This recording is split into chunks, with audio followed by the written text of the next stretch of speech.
Good afternoon, everybody, and welcome to QITalktime. Today's QITalktime is the Collective Leadership for Safety Cultures Toolkit, and we're delighted to have Steve with us today from UCD. So Steve Mcdonald is a member of the UCD Health Systems team, assisting with the development of Collective Leadership for Safety Cultures Toolkit.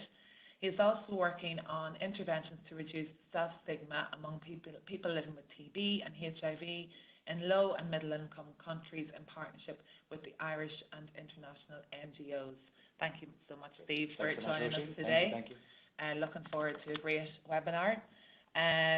So today, just a little bit of housekeeping. The telephone number is 01 52600 58. So just if you want to dial in, you can use that number. The chat box is also open for any comments or questions or ideas that you have for Steve. We'll have time at the end to come back and look at those questions. We also are live on Twitter, so at QITalktime if you wanted to tweet anything, okay? So now, I just see someone said sound just went from Naomi, just making sure that people can hear okay. Can other people just type in the chat box and let us know that the sound is all right? Okay, well, we'll just continue on because I think from our end it seems to be working fine. So maybe it's just a little bit of a blip on the internet there when Naomi, you were probably listening over the computer. So without further ado, I'm going to let Steve take over from here. So thanks very much, Steve. Great, thanks, Roshi. So welcome everyone, and thanks so much for your interest in the Co-Lead Toolkit. So today I'm not really going to go really in depth about the principles of collective leadership itself. That's been covered quite well by my other colleagues from the health systems team at one of the previous webinars. So I'm just going to forward the slide. So yeah, if you just go to the QITalktime webpage and just look for the collective leadership title, and there's both a presentation and a recording from that previous session. So if you can get a really in-depth, the full 101 about collective leadership. So there's a lot of interesting principles in there for anybody who's interested in leadership training, collective leadership, and also quality improvement. It's an excellent resource to take a look at. So please go and have a look. Not right now because I'm in the middle of doing this presentation. So what I'm going to discuss today is the Collective Leadership for Safety Cultures Toolkit. So this is the intervention output from the co-lead team. And it's a set of modules that are designed to train healthcare teams, not just any individuals, but teams as a whole, in the principles of collective leadership, and it provides tools and resources that those teams can then use to foster and develop their collective leadership within their settings. So I said I wasn't going to talk in depth about collective leadership, but I'm going to tell you about Co-Lead itself. So it's a 5-year research program at UCD.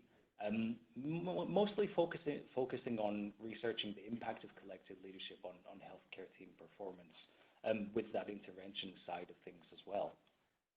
And so the aim is, well, in a nutshell, just to support quality and safety cultures in healthcare.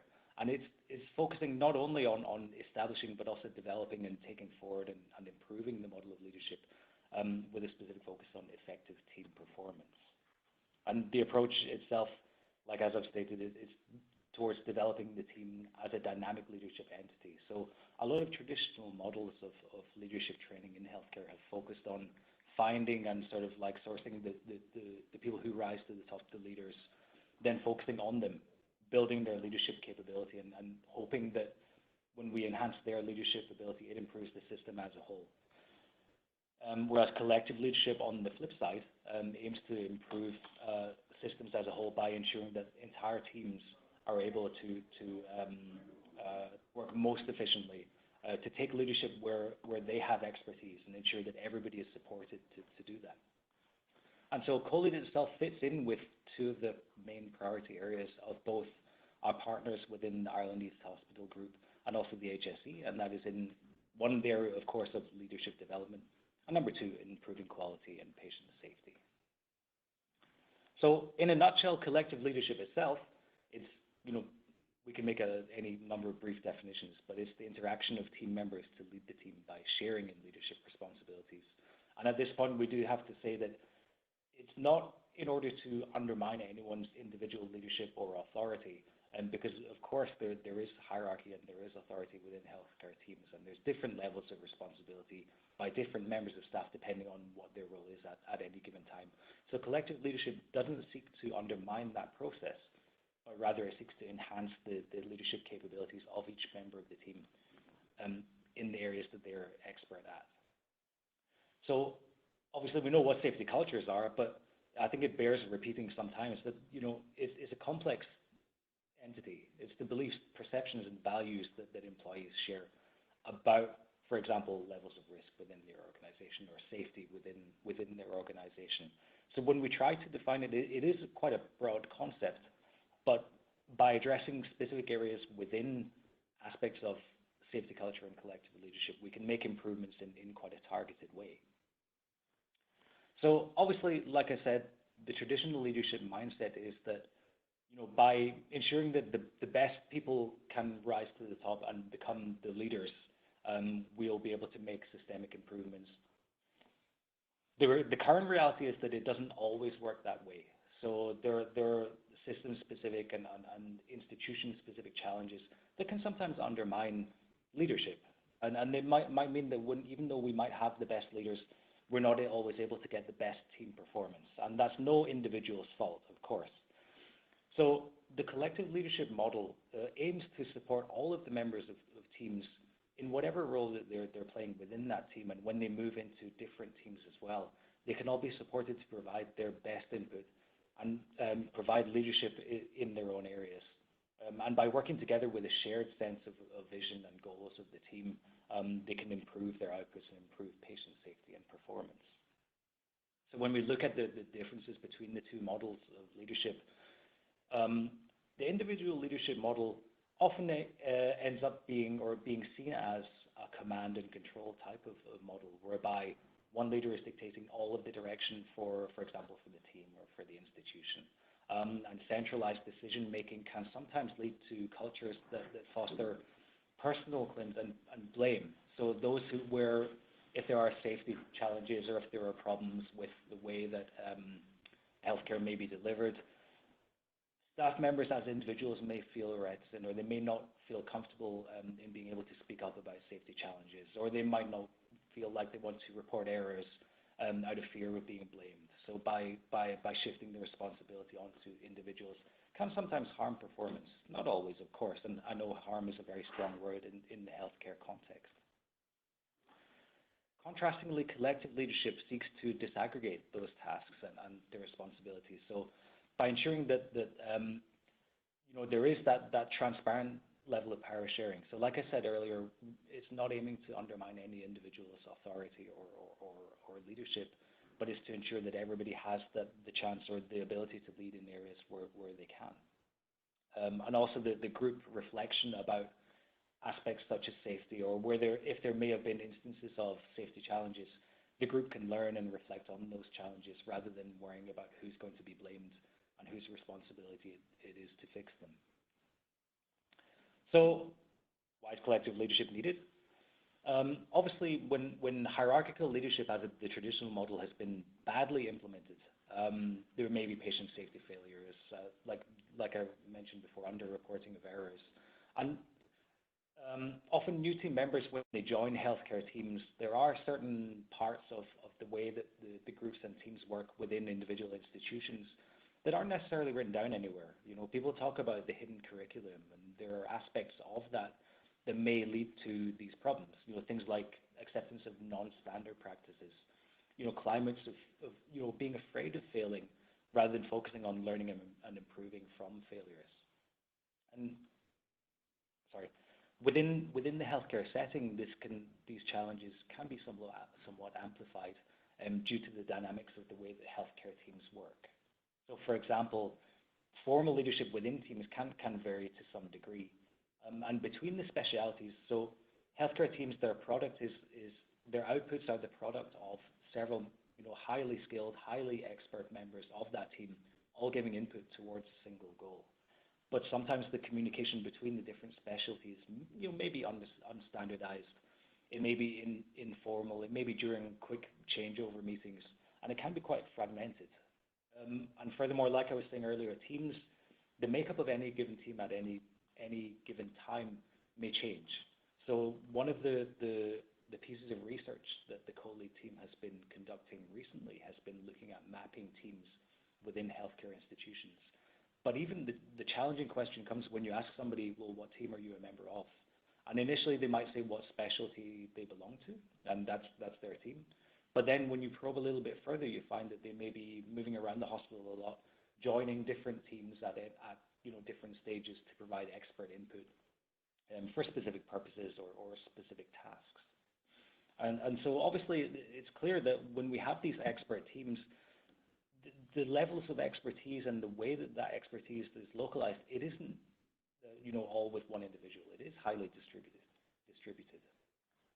And so in order to overcome some of the challenges that arise because of that setup, the co-lead toolkit was designed. And it's a set of modules that enhance collective leadership among teams who may be highly motivated, highly skilled, working in highly pressured environment, but enabling them to come together to work through and to build their sense of collective leadership and to enhance their ability to perform well together.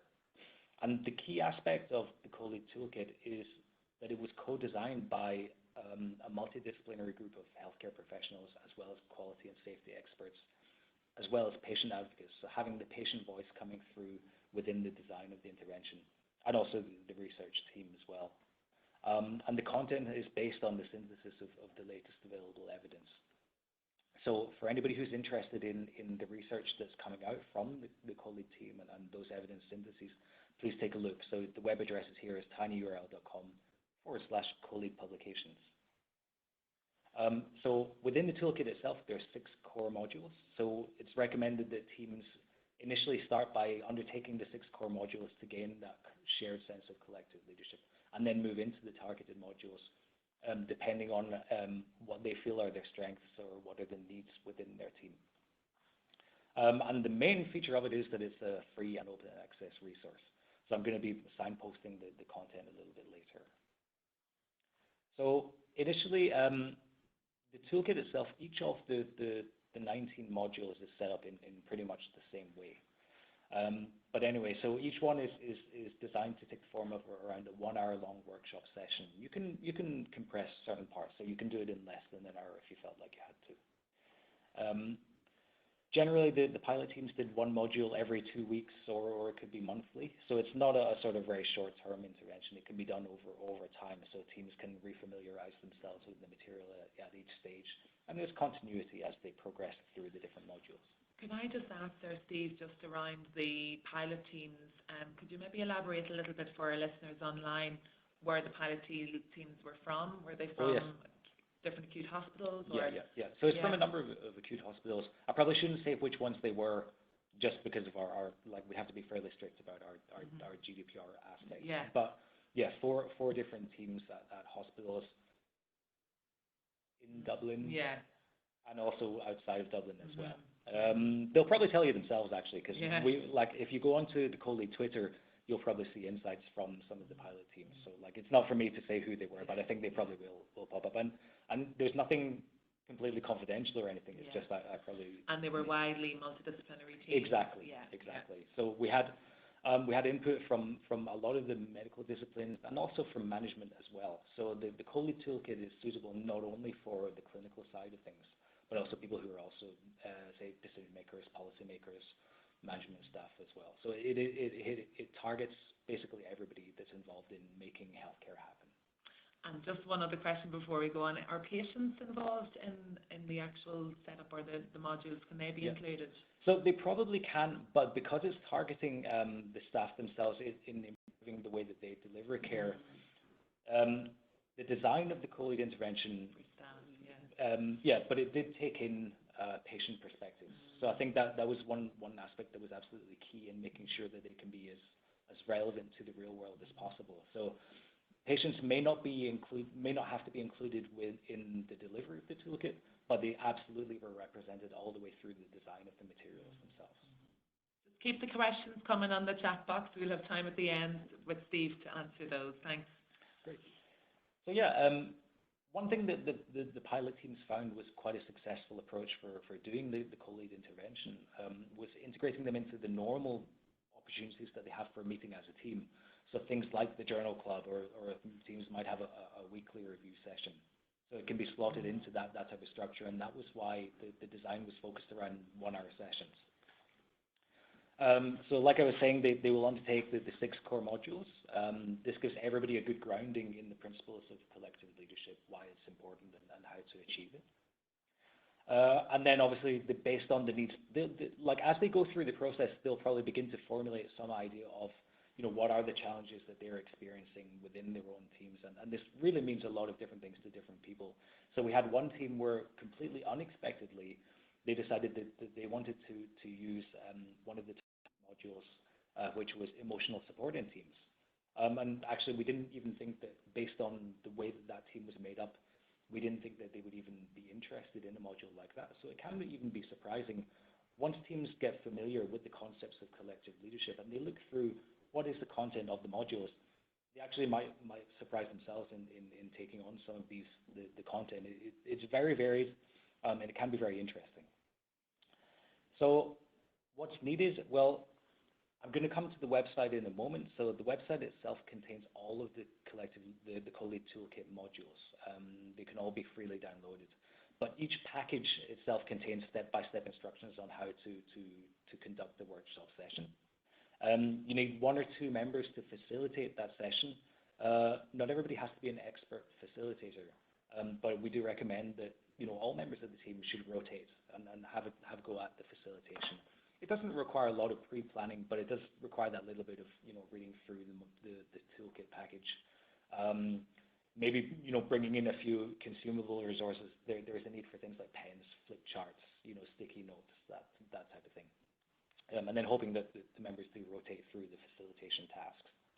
And obviously the rest of the team. So like when Roshin asked actually, well, who's involved in when the toolkit gets delivered, it is really for everybody within the multidisciplinary team. Try and get everybody on board. Try and bring in the management staff. So not every module is directly relevant to every staff member, but by taking part in those modules, then they can build their shared sense of, well, what is this team?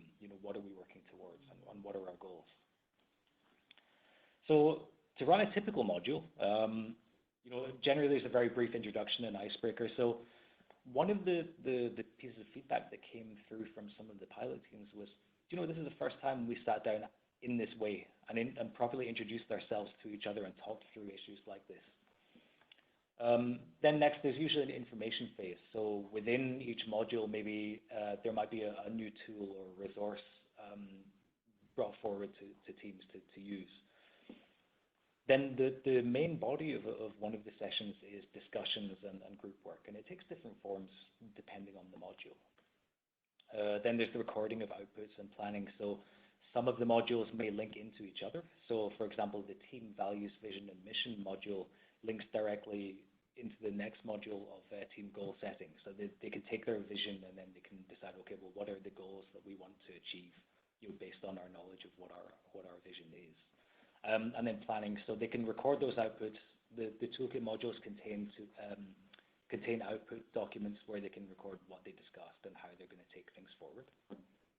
And then lastly, there's a brief feedback, so suggestions for improvements or thoughts, reflections on that. And we actually found it, having sat in on some of the workshop sessions, a lot of the teams actually had quite a lot of feedback on, well, actually, yeah, this is actually quite useful. We're going to bring this tool into our team. We're going to use it, going forth. So and can I just ask, just it fits nicely with that, would you recommend a particular order that you would do the modules in? Mm-hmm. So if you're a team and you're coming looking at this, like the values, mission, and vision is probably a really nice one to start on. Yeah. Is there a recommended order, or is it more based on the team's needs that they establish themselves through discussion? Yeah, so after the first 6 modules, so they generally run in order. So it goes values, vision, and mission. Sorry, I'm going to do this. Values, vision, and mission. Team goal setting, role clarity, collective leadership for safety cultures, risk and safety management, and then monitoring and communicating performance. So they run it's a fairly intuitive order anyway. Yeah, and you'll see on the website they're arranged in that order too, and within the module package, the overall toolkit package, they're also arranged in that order.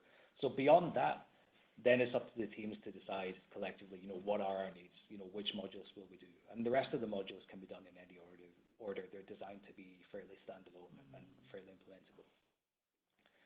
So just as an example of some of the supports that the toolkit provides, I mentioned earlier things like monitoring and learning tools.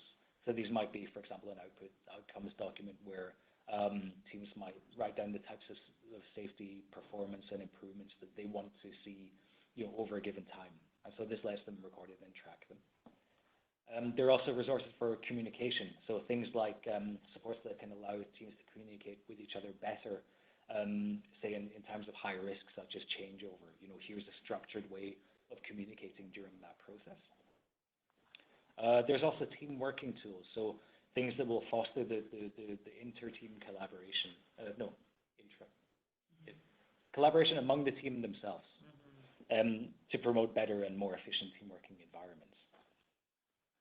And so, like we were saying earlier, so all teams should complete the first 6 modules, team performance and safety cultures. So this brings everybody onto the same page when it comes to collective leadership as it relates to healthcare.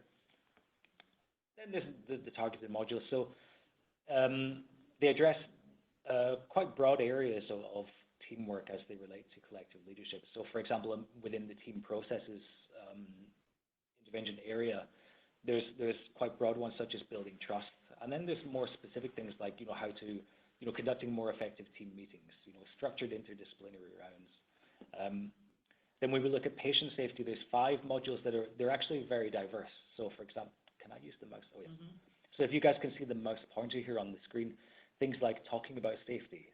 The play decide patient safety game can be used to get teams all on board with discussing ways and the ways in which they ensure that patient safety can be brought forward.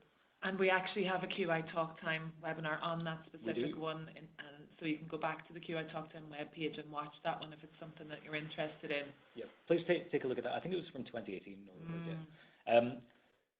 Other tools, for example, building reliability within teams, communicating at the safety critical moments using ISPAR, which is approved by the HSE. So staff well-being is another interesting aspect. So a lot of the time when we promote leadership, we try and sort of build up individuals to be better leaders. And often what this means is, taking on more responsibility. This means becoming the person who is accountable in more and more settings. Oftentimes, the well-being of the staff members themselves sometimes falls by the wayside. We assume that they're going to take care of themselves as they grow in their leadership development and as they take on this additional responsibility. But it never hurts to actually be able to sit back and review, well, actually, is our working environment as positive as it could be? Or are we just hoping that we're adding more pressure and we're allowing our individuals to work away without really paying attention to that? And does that truly foster an environment of person-centered care? And then lastly, there's sustaining improvements. So like giving structures to be able to carry forth the improvements that teams might implement as a result of using the Co-Lead Toolkit. So I'm just going to go through a few examples of some of the content that's available within the toolkit before taking a look at the website itself. So, so looking at one of the core modules, this is risk and safety management at team level. So the focus is, of course, on getting teams to work collaboratively to improve the patient safety environment. And this particular module achieves that end by conducting group work to reflect on and understand the measures of safety and risk that could be done within the team. And this isn't to say that teams aren't doing that already, but it's also to take stock of, well, actually, are we missing anything? Is there anything that we can add, into our monitoring and learning? And so here's an example of one of the monitoring and learning tools from that module. It very simply allows the teams to reflect on things like, has our patient care been safe in the past? How could we improve it? Where are the gaps in that? Are we responding to these needs, and are we making changes, or are we just going along and coping as normal? And so it's quite a useful way of just structuring that type of learning and making sure that the whole team has eyes on that. Another type of tool that we have is resources for communication. So this is one of the optional targeted modules, challenging unsafe behaviors. So this introduces the team members to a grade of assertiveness tool that allows them to raise safety concerns. And this is achieved by, for example, going through a video and a facilitated discussion to build their understanding of, what is this tool? How can we use it in different settings? And so within this module there's a link, for example, to a video on YouTube and to an external resource. Then there's things like a document for helping the teams plan on how to use this resource. And then just in terms of, the team working tools. So this is another optional module based around building trust. So I said at the beginning of the presentation, where there's a culture of blame, there is sometimes, people might not necessarily feel comfortable that they would have support if they were to bring forward a safety concern or to speak up about an aspect of safety that they maybe didn't know as much about. So this module is designed to help teams to create that environment, to be more supportive, to allow them to trust other team members when they're bringing these concerns forward. And again, this is achieved through group work. Being able to understand each other's strengths and areas where they as individuals or the team as a whole could develop further. And so we have this team working tool whereby teams openly can record, what are their strengths and development areas. There's also this. It's a bit cryptic. What is this other resource? And I'm not going to tell you. You have to go and look at the toolkit to find out. But it's another of the exercises that helps foster and build trust within teams. So now we're going to take a very quick look at the website for the toolkit itself. So the web address is here, tinyurl.com/colead-toolkit, just because it's quicker to type in than the full web address. And while I'm doing that, there is a question from Temple Street from Rob Cunny asking about, does GDPR issues impact on identifying collective leaders? I think that's also down to how we record those processes within our teams and within our institutions themselves. When we say collective leaders, we really do mean, basically we're just saying members of the healthcare team. So if, say for example, if a team wanted to take on some of the collective leadership modules, you don't necessarily have to assign an individual to be responsible for that. So in terms of GDPR, we would say we currently do not have a tracking in any way of people who are undertaking these modules. We try to recruit teams. We encourage them to contact us to say, actually, we'd like to pilot the toolkit. Can you help us? Can you give us the resources, etc. But we're not saying, we're not accessing anybody's records to see who's got the best track record or those types of things. In the future, we are developing an online platform to be able to let teams communicate with each other on aspects of collective leadership. We're doing the toolkit. What do you recommend for the best setting, or which modules did you do that were the best? GDPR in those cases will likely be covered by the platform itself. So if it were hosted through UCD website, there will be a GDPR statement, etc.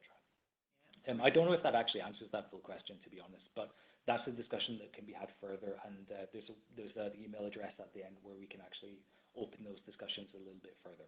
But GDPR is an aspect that we are interested in as something that is important. It's something that everybody across the board has to be implementing. So yes, it is. We do have eyes on it. Great. We'll just address some of these now when we're on the chat box. So there's a group from Lunch and Learn in Temple Street listening with interest and tucking into their mince pies. That's brilliant. We have Kathy Doyle from the Leadership Institute of Leadership at RCSI. Maureen Flynn is saying thanks very much for helping us think and see leadership in a different way. Lots to think about for how we build enablers for co-leadership using the co-lead toolkit. So she's saying thanks, and then with Rob. So anyone else online? We have 35 people logged in from all over the country, which is great. So any questions, we will have time at the end, but we'll go back to the website. Yeah. Brilliant. So actually, if there are questions, like I'm by no means a very senior member of our team. So if you do have a question and I'm not able to answer it here in this format, do email, because you will get a response and you will get the information that you're looking for. We have a very, very highly expert team over at UCD. It's just, everybody's busy at this time of year, so I'm the one who's here presenting today. So for those who are interested in even taking a look at the Toolkit materials, this will probably be your first point of contact. So this is the main landing page for the Co-Lead Toolkit. There's a little bit of background information. For anybody who may have visited before, in this Getting Started section here, you can actually click on this link to view some overview videos. I'll talk about them more in a minute. You can also download the entire Toolkit package, which I don't necessarily recommend if you just want to get get a flavor of the modules themselves. You're better off exploring the modules individually. So when you scroll down through the page, you'll see the core co-lead modules and also the targeted modules. And when you click on each of these drop-down sections, you'll then find links, a little bit of an overview of what that particular module does. And then you can click on Explore this module, which will then navigate you to the page of the module itself. So then you'll have more in-depth background information. When you click on the What is Involved section, this gives you a basic outline of what the session would involve. And then from there, you can click on the link to download the module package. So when you click this link, it'll give you a PDF. Will that work? You could try it, yeah. Try. So if I open we're it, trying. Hopefully it should share. It might not. Yeah, it mightn't. Maybe it'll work. Let's have a look. Oh, yeah. Just bear with us. This might work. It might, maybe.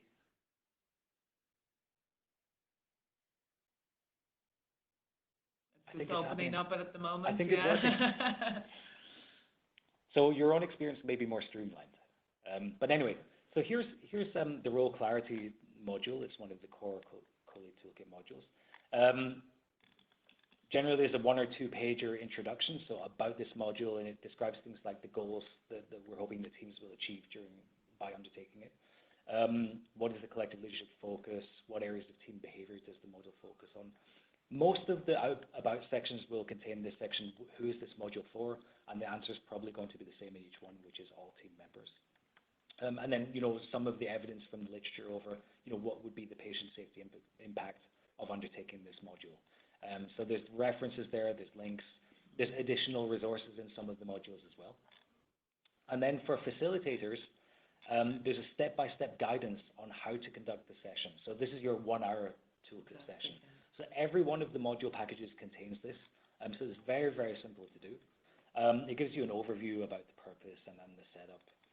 Things like what things that might be necessary in the advanced preparation phase. So for example, please download and print out certain sections. Make sure that you've configured the room for group discussions, and make sure you have a projector, that type of thing. And then literally it provides a walkthrough of how to conduct the session with timing, approximate timings as well. Some of the modules also contain links to external resources which you can then visit and play. Sorry, go ahead. Yeah, I'll just go back out of that one because I just want to make sure. Do you want to go back to the other web Yeah, page? please. Yeah, because I just think we'll have to stop because it's 2 different platforms. Sorry, bear with us. So,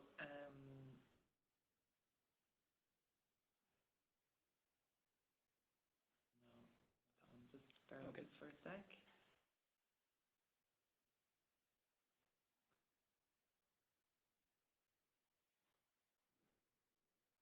Yeah, here we go. Great. Yeah. Great. So some of the other things that might be needed are things like an individual on the team who can record the outputs from the session, those type of things. But I think often in team meetings there is sometimes a little bit of shyness. People might not want to pop up and say, okay, I'll facilitate this session. But the best thing to do, especially when we've got a collective intervention like this, is actually just have a go. Take a look at the materials, even if it's the day before. Take a look through the toolkit package. Make sure you're familiar with what's the content of that module.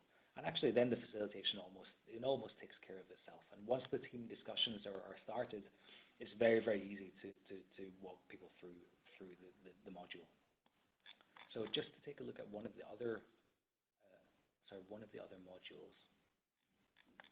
Yeah. So there are, for example, some of the modules that require an internet connection, so to link out to other resources. So for example, the challenging unsafe behaviors module. Actually, maybe this is not the best way to navigate to that. But there are things like facilitator presentations. So hopefully this is going to open here. Sorry, this is terribly slow way of doing it, but yeah, it should. Oh, there we go. Yeah. Yeah. So this talks you through, for example, a specialized tool that was not developed by the co-lead team. This is taking on a standardized tool that's been developed elsewhere. So wherever there didn't exist, or wherever there did exist an already excellent resource, we made sure to link to those. So it's not just it's not all completely new. It also helps sort of signpost excellent resources to teams. Okay, so going back, the other part of the website that I wanted to draw everybody's attention to are the publications. So there's a number of peer-reviewed articles that have been released by the team. So rather than just having created the intervention and sitting back and waiting and see what happens, the team is actively involved in research that is designed to understand, what are the team makeup of various healthcare teams around the country? What are the best ways of supporting them to take on collective leadership practices? So I'm just going to switch back into the presentation now. Yeah. Roisin is going to switch back into the presentation now. And just a question from me, Steve, just in terms of the use of the tools, is there, if you're a new team versus an existing team, is there, different recommendations? Or I'm thinking, looking at these, it'd be fantastic if you're just setting up a team that you can build this from the very start. Absolutely. But for existing teams, as you said earlier, some teams may not even meet, but maybe it's something that they use this to reevaluate. Yeah, you're absolutely right there. There is going to be that difference, and it may be the case that sometimes you have to make that push to gather the team together, and it's true with established teams who are very used to their own ways of working. It may sometimes be a little bit of a challenge to even get the time to bring everybody together. Everybody's very busy.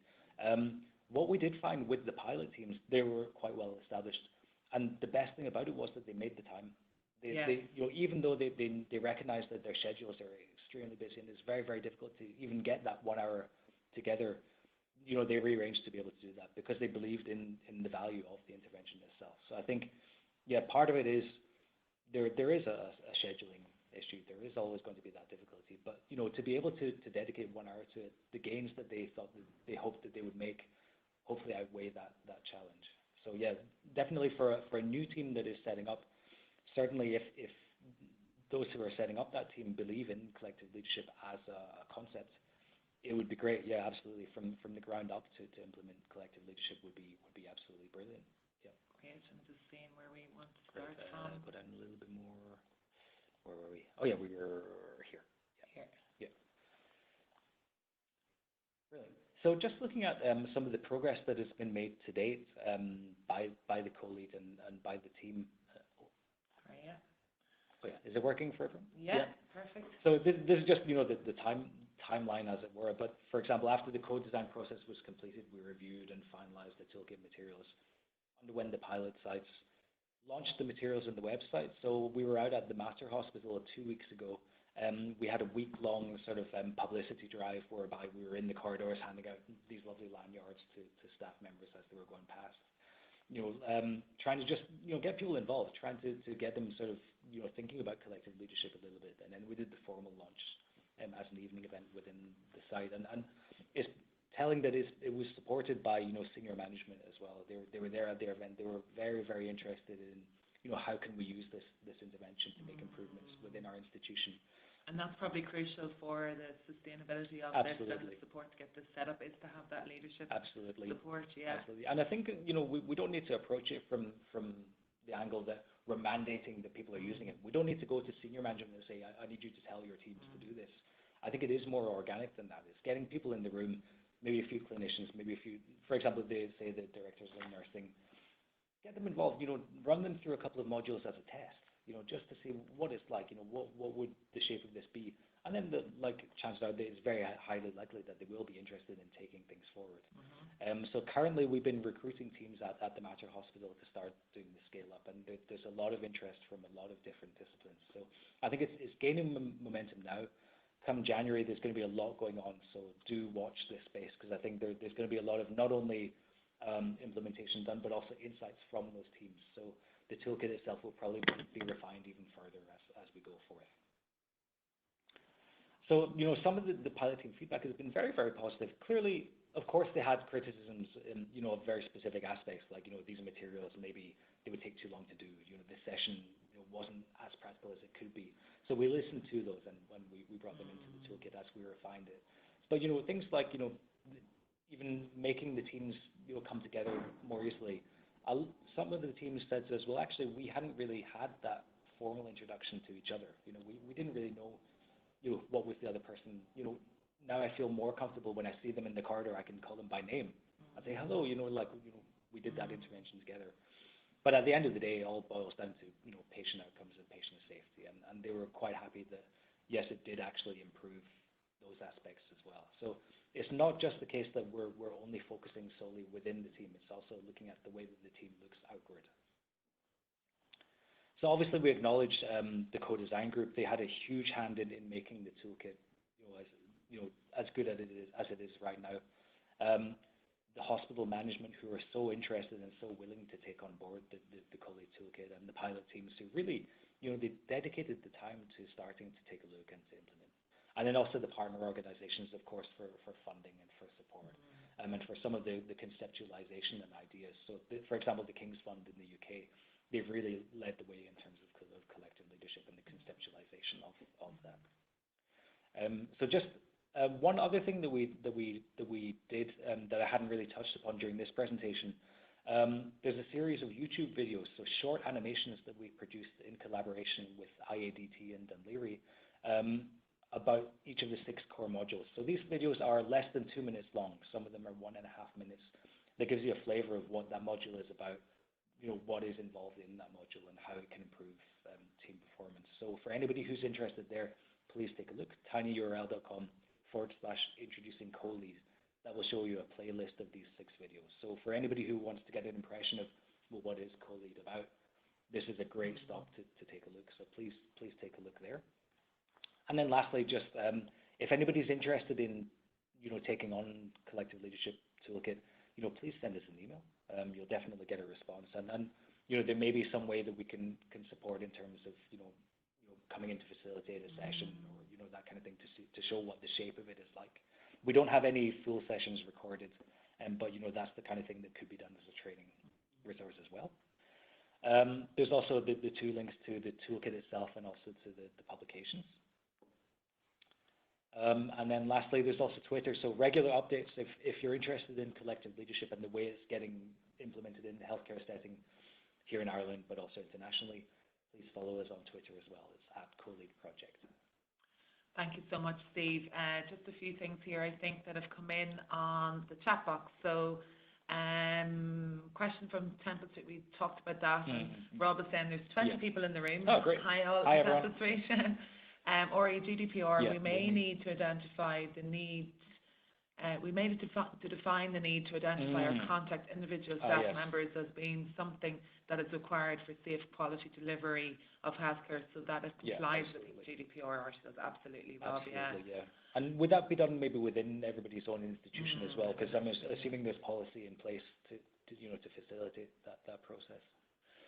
Joanne Dides from St James's, has this training been implemented in other teams beyond the pilot teams? Not as yet, but it is being taken on. So like I was saying, around January time is when the scale up is sort of really growing. So I think we're going to be seeing a lot of action happening in the months following that. So watch this space, I guess. And certainly, from a QITalktime perspective, we're very happy to facilitate some more maybe webinars for this particular audience on specific aspects of it as we go along, to help people. It would be absolutely great to get some of the teams who have done the modules already to actually speak about it, to show their experience. Yeah, absolutely. That'd be fantastic. Actually, maybe in the new year we could do that. Hyperlink to the website, we've sent that. Slides and recording will be available in the next few days. Yeah. So I think that's everything actually for today. I just want to say thank you so much to Steve for coming along today and doing the webinar with us. It was fantastic. Lots of really good food for thought for all of us in teams working in healthcare.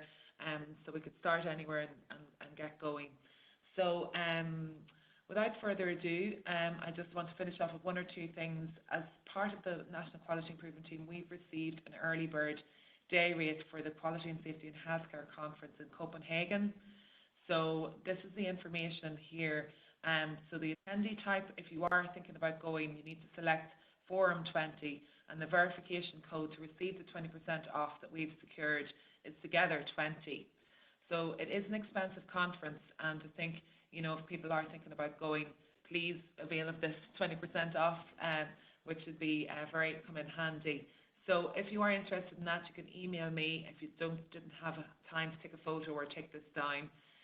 So it's select attendee type form 20, and the validation code is together 20, and that will secure you 20% off for your application to the conference. So just want to say Happy Christmas to all our QI Talk timers, all our new and all our faithful long timers. Thank you very much for joining in. We will be in touch early in the new year with our schedule for next year. If any of you have any ideas for talks, even from your own healthcare organisations, to share some good QI examples, please do email me at roisinbreen@hsc.ie or Naomi Palacios@hsc.ie, and we'd be very welcome.